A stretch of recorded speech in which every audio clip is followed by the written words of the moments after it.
What is up, Vic gang? Welcome back to another video. I'm just going to get straight into it. This is just my normal fortnightly TTC update video, and today I'm going to be having some bone broth instead of food because I'm currently fasting, doing a sort of a liquid fast. I'm still having my supplements, my daily supplements, my electrolytes, and bone broth. So it's like an assisted fast. I'm trying to start an extended fast for about 72 hours. I've done 2 so far this year. I don't know if I've gone into the benefits of fasting, but I'll leave some links below. I know that I speak a lot about medical conditions and remedies and my experience and understanding of things, but it's come to my attention that it is ignorant of me to not supply resources to my information and the things that I'm discussing because of a particular incident that's happened within the last month, where a viewer or a subscriber didn't agree with what I was saying and then proceeded to go online and make a post about me. What was said about the post is irrelevant, but the long story short, and I don't want to go into too much detail because obviously this individual cannot defend themselves, and I think it would be unfair to put out my side whereas they don't have a side. And I'm not going to name any names. I don't know what kind of mental health issues this person may be facing. I don't know their shoes. I'm not here to ridicule or put them down or in any type of way. This journey is already hard. It's already hard. But basically the backstory, long story short, is they didn't agree with some of the information that I was putting out there about PCOS. And all of the information that I am giving out is things that's being taught to me by the resources and podcasts and books that I've read. So I will link those resources down. I think just off the top of my head, the Period Repair Manual is a good one by Larabriden. That's one place where I got all my resources from. Dr. Eric Berg is one of my favorite doctors. I watch a lot of his videos online, so that's another source that I get my information from. Another one would be the fertility. Hold on, I've got it in my audiobook. This is just like a pre-disclaimer kind of thing. And I think I'll have to state this every time I start speaking about these issues because it is a sensitive topic. And just because I don't have PCOS does not mean that I can't speak on it like that, which is one of the points that this person was trying to make, which is quite ridiculous. Like, what about doctors who don't have vaginas but still treat? Like, they're as specialists, gynecologists. They don't have vaginas, but yet they've learned, they've read textbooks, they've gone to university. Yeah, I may not have gone to a university, but I'm reading books from people who have been to university, so this information is not my own. If you want to come for me, then please, I'll link the resources down in the description box and you can go for them because that's where I'm getting my information from. I think Gutful is another good one. It's not really about fertility, but it's about health. It Starts with the Egg is another good one from Rebecca Fett. The Complete Guide to Fasting from Jimmy Moore and Jason Fung. Jason Fung is an awesome doctor. He has his own book called The Obesity Code. Now, it's about obesity, but like what people don't get is it's all interrelated. Insulin has a lot to do with obesity. Insulin also has a lot to do with PCOS. And basically Jason Fung talks about in the book that obesity is it's a hormone issue. So because he believes that it's a hormone issue, he goes into insulin a lot and how it functions and how it affects the hormones.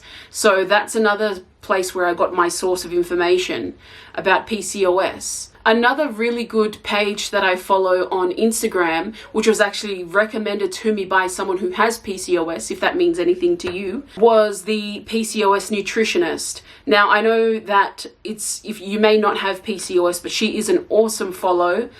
She posts a lot of information. When I was talking about the drug Clomid hypersecreting your ovaries, I was not talking about making more cysts. There's information that I found from this lady and from some of the resources that I've just noted, the books, is that they're not cysts, they're actually follicles. That's my understanding. Look, don't come for me, come for the people who I've read the books from. The little dots and stuff that are in the images were follicles in a lot of the examples that they used in the book. They were saying they weren't cysts, but they were follicles, which is basically the egg sac. Sorry guys, I just had to change out the battery, but I was trying to find the post that I seen from Larabriden, which is the author of the Period Repair Manual. So these are not my words, these are the words of the author of Period Repair Manual, Larabriden. And I don't know her qualifications, but I'm sure if she's writing a book about the period repair, then she has some sort of qualification. She posted last week, PCOS cannot be diagnosed by ultrasound. And then the caption says, polycystic ovaries are not cysts. They're follicles or eggs which are normal for the ovary. That's why the hormonal condition PCOS cannot be diagnosed or ruled out by ultrasound. Thank goodness for scientist Tessa Kopp, who is speaking up about the inaccuracy of polycystic ultrasound finding and the problem of PCOS overdiagnosis. When I was talking about the drug Clomid and PCOS and hypersecreting ovaries, Jason Fung talks about that as well in a podcast, which I'll link down below. I only have one of the symptoms of PCOS, which is irregular periods. But there could be so much more that we basically don't know. I mean, the insulin, my insulin was through the roof. And I know that insulin is directly interrelated with women who have PCOS. Insulin is a big factor. Getting really annoyed, guys. I've had to stop this video a couple of times because battery died, memory's gone. Anyways, so that's basically a disclaimer, but I just wanted to let you guys know going forward that I will try and link a lot of the resources that I get my information from. I do feel like it is only right, and the viewer probably did have a point in that sense. If I'm going to be blurting out information, then it's only right that I point you guys to the source. So there's that. Now, to get into my actual video, and the purpose of this video is I just wanted to tell you guys that I am pretty sure, 90% sure that I ovulated, 95. So you guys know that I've been eating, my diet is about maybe 90% organic, 10% if I have like food out.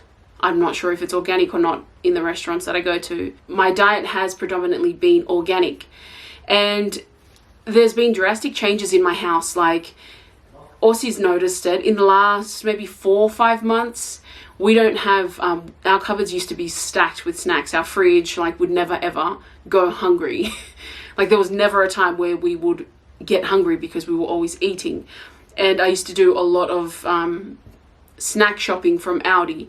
And at the moment, for the last 3 months, I'd say, my house, if you want to eat something, there's only things that you have to actually make. But it's like a big change that I'm so proud of. I mean, I get it too, because sometimes I get annoyed. I'm like, oh, I just want, snack food. Because I know that I have to make everything in my house, I actually have to make. So if I get hungry, I have to make the food. It's a small step. It might be a small step for some, but it's something that I'm really proud of. Like, I can't just open up my pantry and just pull out a packet of chips or a muesli bar, or I don't have any of that. And that's not to say that I won't in the future, but for the last 3 months, I have not. Oh, this bone broth is so good. So good. I just want to shake it up a bit because the fat's just basically surfacing. It was cooking. It cooked for about 30 hours.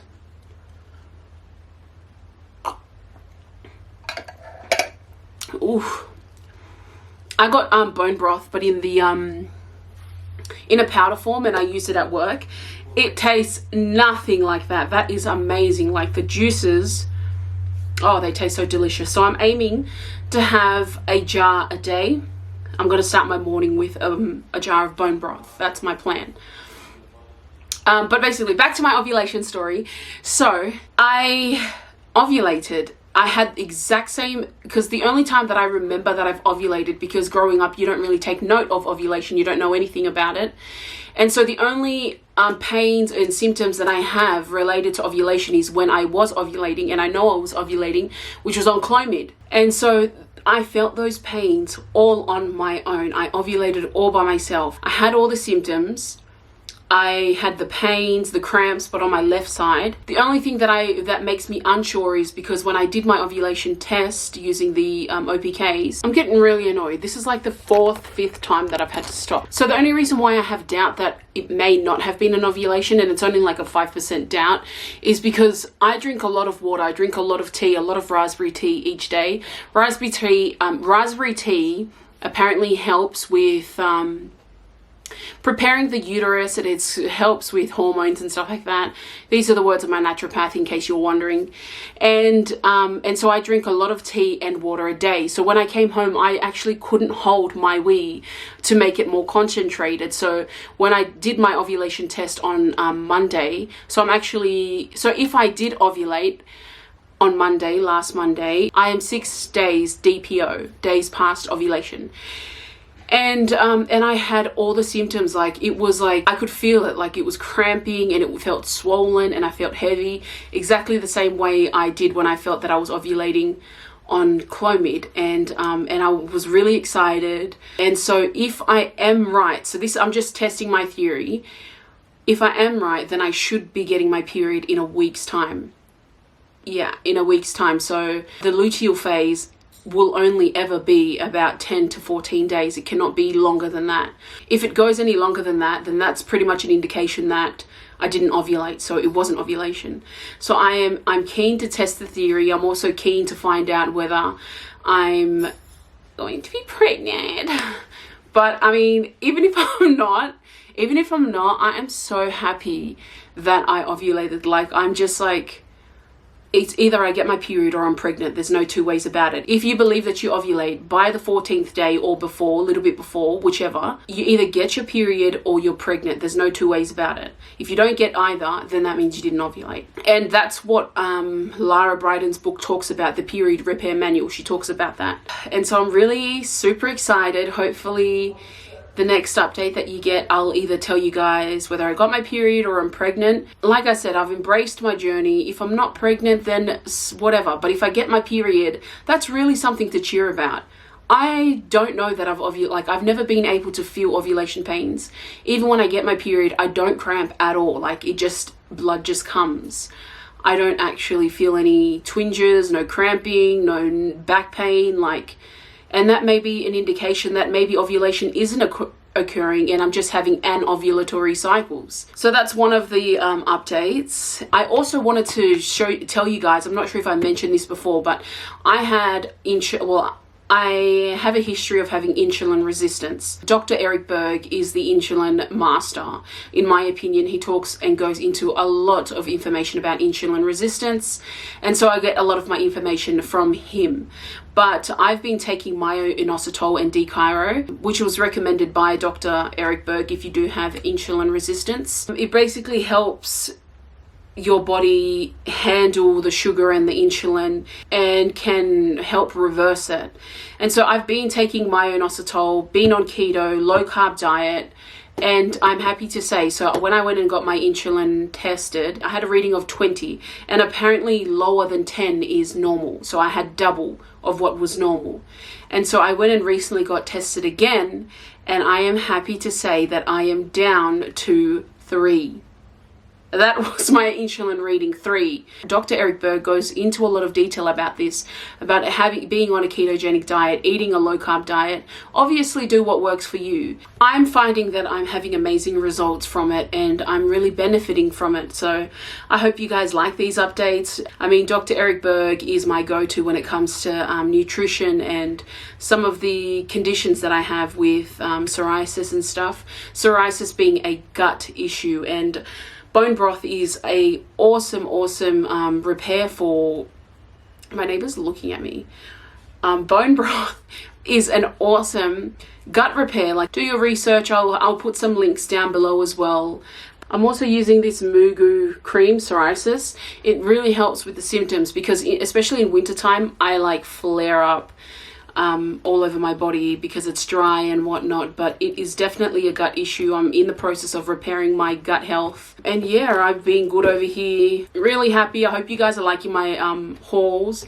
I've got another one coming soon. I got my order on the weekend, so I will be doing it maybe sometime this week. But overall, I'm pretty good over here. Like, it feels good to come up here and actually give you a progressive result. Like, it feels good that I'm actually moving forward, and it's just reassurance for me that the steps and the path that I've taken is actually I'm benefiting from it, and it's helping me. That's pretty much my update. I hope you guys liked it. I'll see you guys on the next video where I'll be telling you whether I got my period or I fell pregnant. Love you, Vic gang.